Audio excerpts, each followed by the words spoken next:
Momentum के बाद हमने एक लेग बार के ऊपर रखा एंड जंप।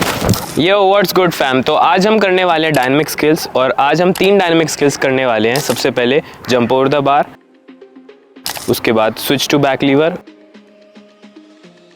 और उसके बाद मसल अप 360। और ये 3 मूव्स देखने में काफ़ी मुश्किल लगते हैं बट ट्रस्ट मी काफ़ी आसान है। अगर आप एक एक स्टेप बाय स्टेप आगे बढ़ोगे तो आप बहुत जल्दी सीख जाओगे और शायद से आप 1 या 2 दिन में भी इन तीनों मूव्स को सीख सकते हो। पर इन डायनामिक मूव्स को सीखने से पहले आपकी बेसिक स्ट्रेंथ होना ज़रूरी है। बेसिक स्ट्रेंथ से मेरा मतलब है 10 से 15 पुलअप्स, 20 से 25 डिप्स और 20 से 25 पुशअप। तो जंप ओवर द बार को सीखने के लिए सबसे पहले हमें ग्रिप पर ध्यान देना होगा। एक हाथ हमारा चिन अप ग्रिप में होगा, एक हाथ हमारा पुल अप ग्रिप में होगा। जिस साइड से आप जंप करोगे वो हाथ आपका पुल अप ग्रिप में होगा।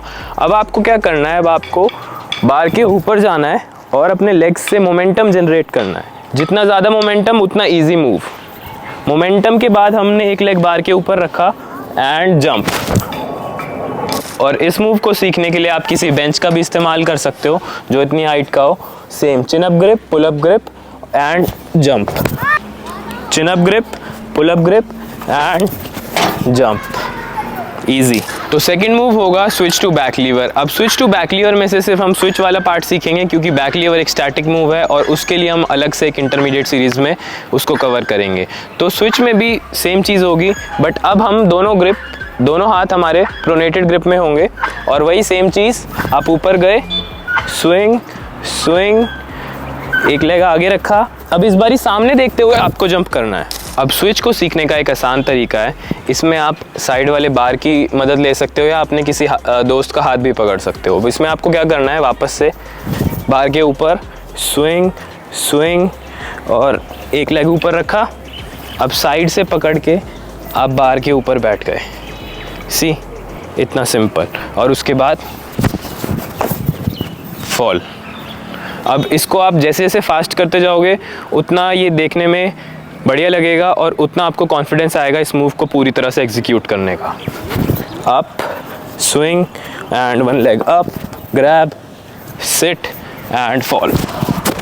तो अब जैसा कि मैंने आपको बताया, आपको साइड सपोर्ट से मूव करना है और जैसे जैसे आप इस मूव को करोगे वैसे वैसे आप कंफर्टेबल होते जाओगे और उसके बाद आपको कुछ नहीं करना, बस एक सिंपल सा अटेम्प्ट देना है। स्विंग, हाथ हटाया और लेग्स आगे, स्विंग स्विंग एंड बूम। बहुत आसान है सच में। देखने में लग रहा है कि ओ ये क्या हो रहा है, ऐसे हो रहा है, इतनी तेज़ी से हो रहा है, बट अगर आप स्टेप बाय स्टेप चलोगे तो बहुत इजी है। अब नेक्स्ट मूव होने वाला है मसल अप 360 और ये थोड़ा सा डिफरेंट है क्योंकि इसमें हम बार के आगे नहीं जा रहे, हम बार के वहीं पर ही स्विंग करके वापस से रीग्रैब करेंगे। बट इतना ज़्यादा भी मुश्किल नहीं है। अगर आपके पास भी एक छोटा सा बार है तो आप इसको बहुत जल्दी सीख सकते हो। Step 1 swing. स्विंग के बाद आपको जंप करनी है और कंफर्टेबली जंप करनी है। आपको डर नहीं लगना चाहिए, मतलब आपकी जंप ऐसी नहीं दिखनी चाहिए, ऐसे नहीं होना चाहिए। आपकी जंप बिल्कुल कंफर्टेबल। सी, कोई डर नहीं है। अब जैसे हम यहाँ पर 90 डिग्री तक हम जंप कर पा रहे हैं, अब हमारा नेक्स्ट स्टेप होगा 180 जंप करना।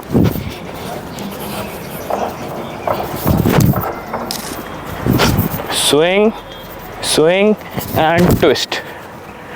180 हो गया। अब जैसे जैसे आपका कॉन्फिडेंस बढ़ता जाएगा वैसे वैसे आप अपने ट्विस्ट को बढ़ा सकते हो। अब थोड़ा सा और ट्राई करते हैं आगे, स्विंग एंड बूम। अब इसमें हम कोशिश करेंगे कि हम इतना ट्विस्ट कर पाएँ कि हमारे हाथ बार से टच होने लग जाए और एक बार ही टच होने लग जाएंगे तो फिर ये मूव 90% कंप्लीट हो जाएगा। Swing and tap tap tap. अब इसका एक इजी तरीका क्या है कि जब आप बार के ऊपर हो तब आपको यही सेम चीज़ करनी है लेकिन अपने हिप को बार के ऊपर टच करना है या फिर आप बैठ भी सकते हो उसके ऊपर।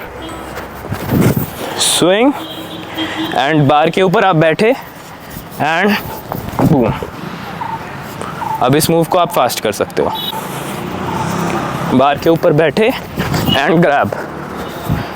अब इसको जैसे जैसे आप फास्ट करोगे और साथ साथ आप ट्विस्ट भी करोगे, अब इन दोनों चीज़ों की ट्रेनिंग करोगे तो आपका मसल अप 360 बहुत जल्दी अनलॉक हो जाएगा। तो आज हमने 3 डायनामिक स्किल्स सीखे, jump over the bar, switch और मसल अप 360। आप लोग मुझे कमेंट्स में बताना क्या ये ट्यूटोरियल से आपको कुछ मदद मिली और नेक्स्ट ट्यूटोरियल हम किस बारे में बनाएं। आज के लिए इतना ही, मैं मिलता हूँ आपसे नेक्स्ट वीडियो में। Thank you.